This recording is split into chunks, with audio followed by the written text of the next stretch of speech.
बात करनी पड़ेगी, डीजीपी से बात करनी पड़ेगी, मालवनी पुलिस स्टेशन से बात करनी पड़ेगी, क्या हुआ नहीं हुआ सबके बारे में पता करके हम रिप्लाई फाइल करेंगे। जाहिर है ये एक 4 सप्ताह में नहीं होना था। 4 सप्ताह में रिप्लाई फाइल नहीं हुआ 4 सप्ताह में रिप्लाई फाइल। ये कंटेम्प्ट ऑफ कोर्ट हो गया, लेकिन कंटेम्प्ट ऑफ कोर्ट हो गया, इसकी सुनवाई कौन करेगा? कोई सुनने वाला नहीं, कोई माई बाप नहीं, कुछ नहीं हुआ। 18 जून को मैटर था, कोई नहीं, कौन सुनेगा? 18 जून को मैटर होना सुनना था। 18 जून को सरकार को कायदे से रिप्लाई के साथ आ जाना चाहिए था। मैटर ही नहीं आया कोर्ट में। ऐसे चल रहा है हमारा देश, ऐसे चलेगा हमारा देश। 28 मई तक रिप्लाई फाइल करना था 4 सप्ताह के अंदर। वो 4 सप्ताह तो साहब बीत गया। उसके बाद अगला 3 सप्ताह में सुनवाई होनी थी, सुनवाई ही नहीं हुई, टल गई। कौन टाला? किसने टाला? किसके इशारे पर टला? कैसे हुआ? मिलॉर्ड से आज मैं जानना चाहता हूं। अब पता चल रहा है कि ये जो केस जस्टिस कोतवाल जी के पास था, अब ये पूरा केस जस्टिस कोतवाल जी के बेंच से दूसरे बेंच में चला गया है। मैं ये नहीं कह रहा हूं कि बेंच कोई खराब और अच्छा है, लेकिन जस्टिस कोतवाल के बेंच के पास ये केस क्यों नहीं है? जो बाकी बेंच है उनके पास भी होने में कोई आपत्ति नहीं है, वो भी बहुत बढ़िया से सुनेंगे, इसमें हमें कोई शक नहीं है। हमें इसलिए शक नहीं है क्योंकि हमने इसमें शक रहने की कोई गुंजाइश नहीं छोड़ी है। ध्यान रहे, मिलॉर्ड के लिए कोई गुंजाइश नहीं है। मिलॉर्ड के लिए सिर्फ इतना ही गुंजाइश है कि छुट्टी पर चले जाएं, केस को ट्रांसफर कर दें, इधर लटका दें, उधर अटका दें, उधर भटका दें, ये कर सकते हैं मिलॉर्ड। और ये मुझे कहने का पूरा प्राकृतिक अधिकार है। मैं मिलॉर्ड की कोई अवहेलना नहीं कर रहा हूं, बिल्कुल नहीं कर रहा हूं, लेकिन मिलॉर्ड भी जानते हैं ये तारीख पर तारीख तो बड़ा प्रचलित किस्सा है, फिल्में बन गई इसके ऊपर।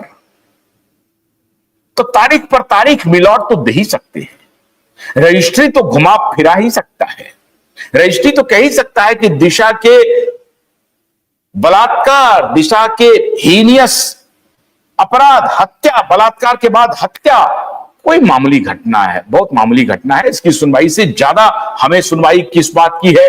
कोई टेंडर कहीं जा रहा है, कोई इधर जा रहा है, कोई उधर जा रहा है, उसको सुनेंगे साहब। ये कोई बहुत मामूली घटना है, ये तो होते रहती है, बिल्कुल होते रहती है। और आप सभी के चरित्रों के, आप सभी के व्यवहार की वजह से ऐसा होता ही रहेगा। हमारे देश की बेटियां असुरक्षित बनती ही रहेगी। मिलॉर्ड, आप लोगों के ही व्यवहार से हमारे देश की बेटियां बलात्कार की शिकार होती रहेगी, उसके बाद मौत के घाट उतारी जाती रहेंगी, लेकिन आपके कान पर कुछ नहीं होगा, आपके कान पर जू नहीं रेंगेगा। आप इसी तरीके से 4 सप्ताह बीतने के बाद भी कोई सुओ मोटो नहीं लेंगे सरकार के खिलाफ, और आप इसी तरीके से 18 जून की तारीख आने के बाद भी उस मैटर को हियरिंग के लिए भी नहीं लेंगे। और आप इसी तरीके से फिर जब आपके पास अर्जी लगाई जाएगी तो आप कहेंगे कि अविलंब इनको डेट दे दीजिए, 2 सप्ताह के अंदर दे दीजिए या 2 सप्ताह के बाद का डेट दे दीजिए। आप ये कह देंगे, अपनी इतिश्री कर देंगे, क्योंकि आप यही कह सकते हैं तारीख नहीं मिली तो तारीख दे देते हैं, फिर जब नई तारीख आएगी फिर नहीं मिली, नई तारीख ले लीजिए साहब। ये तारीख देते रहने का आपका जो काम है, ये अनवरत मिलॉर्ड जारी रहना चाहिए। जारी रखिए, आप जारी रखिए, लेकिन ये तारीख तब तक आप देते रहेंगे जब तक आपको दिलवाने के लिए कोई कहता रहेगा।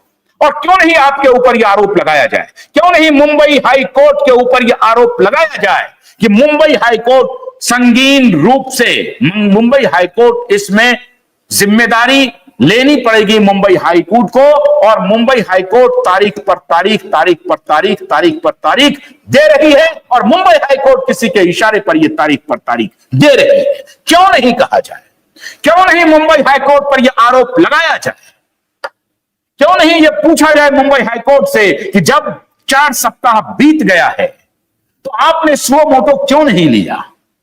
जब 4 सप्ताह बीत गया और इसमें कोई छोटे लोग शामिल नहीं है, मुख्यमंत्री का, पूर्व मुख्यमंत्री का बेटा शामिल है, पूर्व मुख्यमंत्री शामिल है, मुंबई का पूर्व पुलिस कमिश्नर शामिल है, मुंबई का निवर्तमान पुलिस कमिश्नर शामिल है, मुंबई का एक करप्ट पुलिस अधिकारी शामिल है, फिर भी आपको यह मामला बहुत साधारण लग रहा है। न्याय होता हुआ दिखना चाहिए, न्याय हो इससे भी जरूरी है, न्याय होता हुआ दिखना चाहिए मिलॉर्ड। और आज मैं पूरी जिम्मेदारी के साथ मुंबई हाईकोर्ट पर यह आरोप लगाता हूं कि मुंबई हाईकोर्ट इस केस को भटका रही है, अटका रही है, उसे न्याय की दिशा में नहीं ले जा रही है।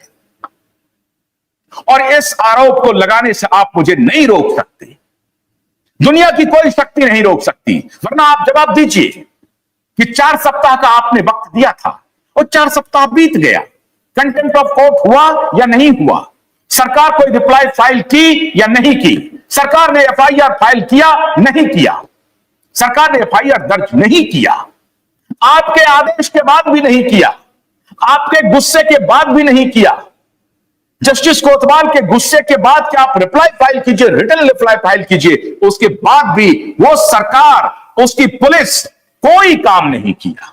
वो सरकार कान में तेल देकर के बैठी हुई है, मुंबई का पुलिस कमिश्नर मिलने के लिए तैयार नहीं है। ये किसकी अवहेलना हो रही है? सरेआम रात दिन के उजाले में न्यायालय का अपमान हो रहा है, न्याय के मंदिर का अपमान हो रहा है, और हमारे न्याय के मंदिर के पुजारी उस अपमान को होता हुआ देख रहे हैं। फिर क्यों ना आपके ऊपर यह आरोप लगाएं कि आप मंदिर में ठीक से पूजा नहीं कर रहे हैं, आप उस मंदिर को मंदिर नहीं रहने दे रहे हैं मिलॉर्ड। क्यों ना आपके ऊपर यह आरोप लगाया जाए? आरोप लगाना ही पड़ेगा। और पूरी जिम्मेदारी के साथ क्यूबाइड नेटवर्क की आरोप लगा रहा है कि मुंबई हाईकोर्ट पूरी तरह से जिम्मेदार है दिशा के पिता को न्याय नहीं मिलने के लिए।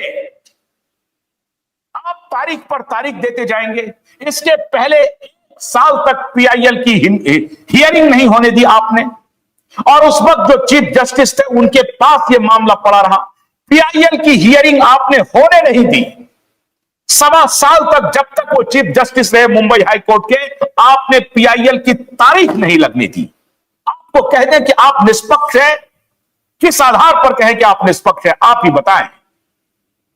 पीआईएल की सुनवाई नहीं हुई, दूसरे चीफ जस्टिस आए, आलोक राधे जी, वो सुने, और सुनने के बाद फिर कहां गायब हो गए, गायब हो गए। अब सतीश साल्यान खुद आ गए, पीड़ित के पिता आ गए, पीड़ित के पिता अर्जी लेकर के पुलिस मुख्यालय पहुंचे, पुलिस वाले मिलने से मना कर दिया। चल क्या रहा है इस देश में? आप सबने क्या समझा है कि देश ऐसे चलेगा? क्योंकि आपके पास अधिकार है तारीख देने की, आप तारीख दे देंगे, और उस गुंडे पुलिस वाले को अधिकार है रजिस्टर नहीं करने के लिए, तो रजिस्टर नहीं करेगा। अपनी वर्दी को, अपनी वर्दी का बेटा इस्तेमाल करेगा।